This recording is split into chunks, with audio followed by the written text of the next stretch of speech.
ഈ അടുത്ത സമയത്ത് നോക്കിക്കഴിഞ്ഞാൽ കാനഡയെ സംബന്ധിച്ചിട്ട് ഒരു വാർത്തയും കാണാനില്ല. എന്താണിപ്പോൾ കാനഡയിൽ സംഭവിച്ചുകൊണ്ടിരിക്കുന്നത്? കാനഡയിലുള്ളവർക്കിപ്പം PR കൊടുക്കുന്നുണ്ടോ, അതോ ഇനി പുതുതായിട്ട് കാനഡയിലേക്ക് വന്നിട്ട് എന്തെങ്കിലും കാര്യമുണ്ടോ എന്നാണിപ്പം പലരും ചോദിക്കുന്നത്. ഇപ്പം നമുക്കെല്ലാം അറിയാവുന്നതാണ്, ലോകത്തിലെ പല രാജ്യത്തും ഇതുപോലെ തന്നെ PR കിട്ടാനും അല്ലെങ്കിൽ ഒരു ജോലി കിട്ടാനൊക്കെ ബുദ്ധിമുട്ടുണ്ടായിക്കൊണ്ടിരിക്കുന്ന ഈ കാലത്ത് കാനഡയിൽ എന്തെങ്കിലും അവസരങ്ങളുണ്ടോ എന്നാണ് പലരും സംശയത്തോടു കൂടി ചോദിക്കുന്നത്. 2026 തുടങ്ങിയതിന് ശേഷം കാനഡയിൽ എന്തൊക്കെ മാറ്റങ്ങളാണ് വന്നിരിക്കുന്നത്? എല്ലാവർക്കും പുതിയൊരു വീഡിയോയിലേക്ക് സ്വാഗതം.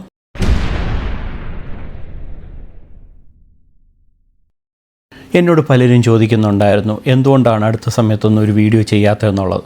അതിനുള്ള മെയിൻ കാരണമെന്ന് പറയുന്നത് 2026 തുടങ്ങിയതിന് ശേഷം കാനഡയിൽ അത്ര സന്തോഷകരമായിട്ടുള്ളൊരു വാർത്തകളൊന്നും വരുന്നില്ല എന്നുള്ളതാണ്. ഇപ്പം നമ്മൾ ലേറ്റസ്റ്റ് ആയിട്ട് കാനഡയിൽ PR കൊടുക്കുന്നവരുടെ എണ്ണം നോക്കിക്കഴിഞ്ഞാൽ കാനഡയിലുള്ള അതല്ല സ്റ്റുഡൻറ്റ് വിസയിലൊക്കെ വന്നിട്ടുള്ള ആൾക്കാർക്ക് ഏകദേശം 20,000 പേർക്ക് PR കിട്ടിയെങ്കിൽ പോലും അതിൽ വിളിച്ചേക്കുന്ന ഒരു CRS സ്കോർ എന്ന് പറയുന്നത് 500-ന് മുകളിലാണ്. 500-ന് മുകളിലെന്ന് പറയുമ്പോൾ IELTS ഒക്കെ നല്ലൊരു സ്കോർ ഉണ്ടെങ്കിൽ പോലും, അതായത് ഒരു 8,777-ഉം അതേപോലെ തന്നെ ഒരു പോസ്റ്റ് ഗ്രാജുവേറ്റ് ഡിഗ്രി ഒക്കെ ഉണ്ടെങ്കിൽ പോലും കിട്ടാവുന്ന സ്കോർ എന്ന് പറയുന്നത് ഒരു 480-ൻ്റെ അടുത്തൊക്കെയാണ്. ഒരിക്കലും 500-ൻ്റെ മുകളിലൊരു സ്കോർ അത് കാനഡയിൽ ഒരു എഡ്യൂക്കേഷൻ ഉണ്ടെങ്കിൽ പോലും ഇപ്പോഴത്തെ സിനാരിയോയിൽ അത് കിട്ടാൻ ഭയങ്കര പ്രയാസമാണ്. അങ്ങനെ ഇരിക്കുമ്പോൾ 508-ഉം 509-ഉം അതേപോലെ തന്നെ 511-ൻ്റെയൊക്കെയാണ് അവർ കാനഡയിൽ ഇപ്പോൾ ലേറ്റസ്റ്റ് ആയിട്ട് ഇൻവൈറ്റ് ചെയ്തേക്കുന്നത്. അതൊക്കെ അച്ചീവ് എന്ന് പറയുന്നത് അത്ര എളുപ്പമുള്ളൊരു കാര്യമല്ല. മാത്രമല്ല ഏകദേശം 10 ലക്ഷം ആൾക്കാരാണ് ഇപ്പോൾ കാനഡയിൽ ഒരു വർക്ക് പെർമിറ്റൊക്കെ എക്സ്പയറായി 2026 തീരുമ്പോഴത്തേക്ക് തിരിച്ച് നാട്ടിലേക്ക് പോകാനിരിക്കുന്നത്. ആ 10 ലക്ഷം പേരിൽ വെറും 20,000 പേർക്കൊക്കെ PR കിട്ടുക എന്ന് പറയുമ്പോൾ ഊഹിക്കാവുന്ന കാര്യമേ ഉള്ളൂ PR കിട്ടാനുള്ള സാധ്യത എത്രത്തോളം ഉണ്ടെന്നുള്ളത്. അതേസമയം നമ്മളൊരു നോമിനേഷൻ പ്രോഗ്രാമൊക്കെ നോക്കുകയാണെങ്കിൽ ഈ 2026 തുടങ്ങിയതിന് ശേഷം വെറും 1,900 പേർക്കൊക്കെ മാത്രമേ ആ ഒരു PNB നോമിനേഷൻ വഴി PR കിട്ടിയിട്ടുള്ളൂ. അതേസമയം മുൻ വർഷങ്ങളൊക്കെ നോക്കുമ്പോൾ ഡയറക്റ്റ് ഒരു എക്സ്പ്രസ് എൻട്രി വഴി PR കിട്ടാൻ പ്രയാസമുള്ളപ്പോൾ പലരും ചെയ്യുന്നൊരു കാര്യമെന്ന് പറയുന്നത് നോമിനേഷൻ പ്രോഗ്രാം വഴി വേഗം തന്നെ കുറച്ച് നാൾ വെയിറ്റ് ചെയ്യെങ്കിൽ പോലും അത്ര കഠിനമല്ലാത്തൊരു IELTS സ്കോറൊക്കെ എടുത്തു കഴിഞ്ഞാൽ ഈസി ആയിട്ട് PR കിട്ടുകയൊക്കെ ചെയ്യുമായിരുന്നു. എന്നാൽ ആ സമയത്ത് PNB നോമിനേഷനൊക്കെ വിളിക്കുന്നതാകട്ടെ വെറും 1,950 പേരെ മാത്രവും. അതേസമയം CRS സ്കോറിൽ കുറച്ചെങ്കിലും ഒരു കുറവ് വന്നിട്ടുള്ള ഒരു ഡ്രോ കണ്ടക്ട് ചെയ്തേക്കുന്ന ഒരു ഫ്രഞ്ച് കാറ്റഗറിയിലാണ്. അതിലാവട്ടെ 8,500 പേരെ വിളിച്ചിട്ടുണ്ട്. അതിനേക്കാളും ഇമ്പോർട്ടൻ്റ് എന്ന് പറയുന്നത് ആ സ്കോറാണ്. അതായത് വെറും 400 സ്കോറുള്ളവരെയൊക്കെയാണ് ഫ്രഞ്ച് കാറ്റഗറി വിളിച്ചേക്കുന്നത്. പക്ഷേ നമുക്കെല്ലാം അറിയാം, ഫ്രഞ്ച് പഠിക്കുക എന്ന് പറയുന്നത് അത്ര എളുപ്പമുള്ളൊരു കാര്യമല്ല. ഇൻ കേസ് പഠിച്ചു കഴിഞ്ഞാലും ആ എക്സാം പാസ്സാവുക എന്ന് പറയുന്നത് കുറച്ച് കഠിനമായിട്ടുള്ള കാര്യം തന്നെയാണ്. അങ്ങനെ ഫ്രഞ്ച് ലാംഗ്വേജൊക്കെ ക്രാക്ക് ചെയ്തിട്ടുള്ള ഇഷ്ടംപോലെ ആൾക്കാർക്ക് ഇപ്പം PR കൊടുക്കുന്നുണ്ട്. അതുകൊണ്ടാണ് ഫ്രഞ്ച് കാറ്റഗറിയിലുള്ള ഡ്രോ ഓരോ മാസവും അവർ കണ്ടക്ട് ചെയ്യുന്നത് സ്കോർ കുറച്ച് വരുന്നത്. കഴിഞ്ഞ വട്ടം 2025 ഡിസംബറിലെ ഒരു ഫ്രഞ്ച് കാറ്റഗറിയിലെ ഡ്രോ കണ്ടക്ട് ചെയ്തപ്പോൾ അത് 400 താഴെയുള്ള സ്കോറിലാണ് അവർ ഇൻവൈറ്റ് ചെയ്തത് പോലും.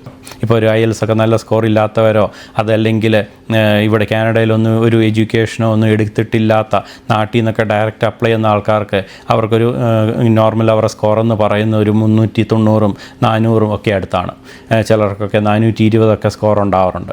അങ്ങനെയുള്ളവർക്ക് ഈ ഫ്രഞ്ച് കൂടെ പഠിച്ചു കഴിഞ്ഞാൽ, ഈ ഫ്രഞ്ചിൻ്റെ സർട്ടിഫിക്കറ്റ് കൂടെ ഉണ്ടെങ്കിൽ ഈസി ആയിട്ട് അവർക്ക് ഡയറക്റ്റ് PR കിട്ടി കാനഡയിലേക്ക് വരാവുന്നതാണ്. അതേസമയം ഏറ്റവും കൂടുതൽ അഫക്റ്റ് ചെയ്തേക്കുന്നത് കാനഡയിൽ തന്നെയുള്ള സ്റ്റുഡൻറ്റ് വിസയിലൊക്കെ വന്നിട്ടുള്ള ആൾക്കാരാണ്. കാരണം അവർ ഒരു ഫ്രഞ്ച് ലാംഗ്വേജ് പഠിക്കാനുള്ള മാക്സിമം ശ്രമം നടത്തുന്നുണ്ടെങ്കിൽ പോലും അവർ വിചാരിക്കുന്ന സ്കോർ കിട്ടാത്തതുകൊണ്ട് തന്നെ ഡയറക്റ്റ് ഒരു കനേഡിയൻ എക്സ്പീരിയൻസ് ക്ലാസ്സിലെ ഡ്രോയിൽ അവർ CRS സ്കോർ കുറവ് വരും എന്നാണ് പലരും വിചാരിച്ചുകൊണ്ടിരുന്നത്. പലരും എക്സ്പെക്റ്റ് ചെയ്തത് പോലും 460-450 സ്കോറുള്ളവരെയൊക്കെ അവർ ഇൻവൈറ്റ് ചെയ്യുമെന്നുള്ളതാണ്. പക്ഷേ ഒരു കാരണവശാലും അവർ സ്കോർ 500-ൻ്റെ ആ സ്കോർ ഒരിക്കലും അവർ കുറയ്ക്കുന്നേ ഇല്ല. കാനഡയിൽ ഈ വർക്ക് പെർമിറ്റിലൊക്കെ വന്നിട്ടുള്ളവർ അവരുടെ പെർമിറ്റ് എക്സ്പയർ ചെയ്യുമ്പോൾ കൂട്ടത്തോടെ ഡീപ്പോർട്ട് ചെയ്യും എന്ന പല ന്യൂസുകളും വന്നതുകൊണ്ട് തന്നെ ഈ പല ആൾക്കാരും അങ്ങനെ ഒരു ഡീപ്പോർട്ടേഷൻ ഒന്നും വന്നു കഴിഞ്ഞാൽ അവർക്ക് ഫ്യൂച്ചറിൽ ഇനി കാനഡയിലേക്ക് വരാനൊന്നും പറ്റത്തില്ല എന്ന് കണ്ടിട്ട് പല ആൾക്കാരും ഇപ്പോൾ തിരിച്ച് നാട്ടിലേക്ക് പോകുന്നുണ്ട്. അതിനുള്ള മെയിൻ കാരണം എന്ന് പറയുന്നത് ഈ CRS സ്കോറൊന്നും കുറയുന്നില്ല എന്ന് കണ്ടിട്ടാണ്. ഇപ്പോൾ ഞാൻ താമസിക്കുന്ന ഒണ്ടാരിയോ പോലും പല റെൻ്റൽ യൂണിറ്റുകളും ഇപ്പോൾ ഒഴിഞ്ഞു തന്നെയാണ് കിടക്കുന്നത്. മാത്രമല്ല കോവിഡ് സമയത്തൊക്കെ നല്ലതായിട്ട് കൂടിയിരുന്ന റെൻ്റൊക്കെ ഇപ്പം വളരെയധികം കുറയുകയൊക്കെ ചെയ്തിട്ടുണ്ട്. അതൊക്കെ സൂചിപ്പിക്കുന്നത് ഇപ്പോൾ കാനഡയിലൊക്കെ സ്റ്റുഡൻറ്റ് വിസയിലൊക്കെ വന്നിട്ടുള്ള ആൾക്കാർ തിരിച്ചവർ നാട്ടിലേക്ക് പോകാൻ തുടങ്ങിയെന്ന് തന്നെയാണ്. മാത്രമല്ല ഇപ്പോൾ സ്റ്റുഡൻറ്റ് വിസയിലൊക്കെ ഒരു ക്യാപ്പ് കൊണ്ടുവരികയൊക്കെ ചെയ്തുകൊണ്ട് തന്നെ പുതിയതായിട്ട് കാനഡയിലേക്ക് ഒരു പഠിക്കാനായിട്ട് സ്റ്റുഡൻസ് ഒന്നും വരുന്നതേ ഇല്ല. ഞാൻ മുൻ വീഡിയോകളൊക്കെ ചെയ്തിട്ടുണ്ടായിരുന്നു. പല കോളേജുകളും ഇൻ്റർനാഷണൽ സ്റ്റുഡൻസിനൊക്കെ പ്രതീക്ഷിച്ചുകൊണ്ടിരുന്ന പല കോളേജുകളും അവർ പൂട്ടിപ്പോവുകയൊക്കെ ചെയ്തിട്ടുണ്ടായിരുന്നു. കാനഡയിൽ സ്റ്റുഡൻറ്റ് വിസയിലൊക്കെ വന്നിട്ടുള്ള ആൾക്കാർക്ക് മുഴുവൻ PR കിട്ടണമെന്നും അതേപോലെ തന്നെ ഡയറക്റ്റ് നാട്ടിൽ നിന്നൊരു PR എടുത്ത് കാനഡയിലേക്ക് വരാൻ ആഗ്രഹിക്കുന്നവർക്ക് അങ്ങനെ PR കിട്ടണമെന്നൊക്കെയാണ് ഞാൻ ആഗ്രഹിക്കുന്നത്. എന്നാൽ അത് സംബന്ധിച്ചുള്ള നല്ല സന്തോഷം നൽകുന്ന വാർത്തകളൊന്നും ഈ അടുത്ത സമയത്ത് വരുന്നില്ല എന്നാണ് പലപ്പോഴും ഞാൻ വീഡിയോ ചെയ്യുന്നതിൽ ചെറിയൊരു വിമുക്തത എനിക്ക് തോന്നാറുള്ളത്. കാനഡയിലൊക്കെ വർക്ക് പെർമിറ്റ് എക്സ്പയറായി തിരിച്ച് നാട്ടിൽ പോകുന്നത് സത്യം പറഞ്ഞാൽ കാനഡയെ അത് വളരെ മോശമായിട്ട് അഫക്റ്റ് ചെയ്യുന്നുണ്ട്. ഇപ്പോൾ ഇവിടെയൊക്കെ കാനഡയിലുള്ള പല ഒരു സൂപ്പർ സ്റ്റോറുകളും അല്ലെങ്കിൽ ഏതെങ്കിലും ഒരു ഫുഡ് ചെയിൻ റെസ്റ്റോറൻറ്റിലൊക്കെ നമ്മൾ നോക്കിക്കഴിഞ്ഞാൽ പല ആൾക്കാരുടെയും ഇപ്പം ഷോർട്ടേജാണ് കാണുന്നത്. ഇപ്പോൾ കാനഡയിൽ തന്നെയുള്ള ഏറ്റവും വലിയ സൂപ്പർ മാർക്കറ്റായിട്ടുള്ള വാൾമാർട്ടിൽ പോലും ആവശ്യത്തിനുള്ള ഒരു കാഷ്യറിൻ്റെ സ്ഥലത്തോ അല്ലെങ്കിൽ അവിടെ സെയിൽസിൻ്റെ സ്ഥലത്തോ ഒന്നും പല ആൾക്കാരും ഇപ്പോൾ ഇല്ലാത്ത കാരണം പല കൗണ്ടറും അടച്ചു കിടക്കുവാണ്.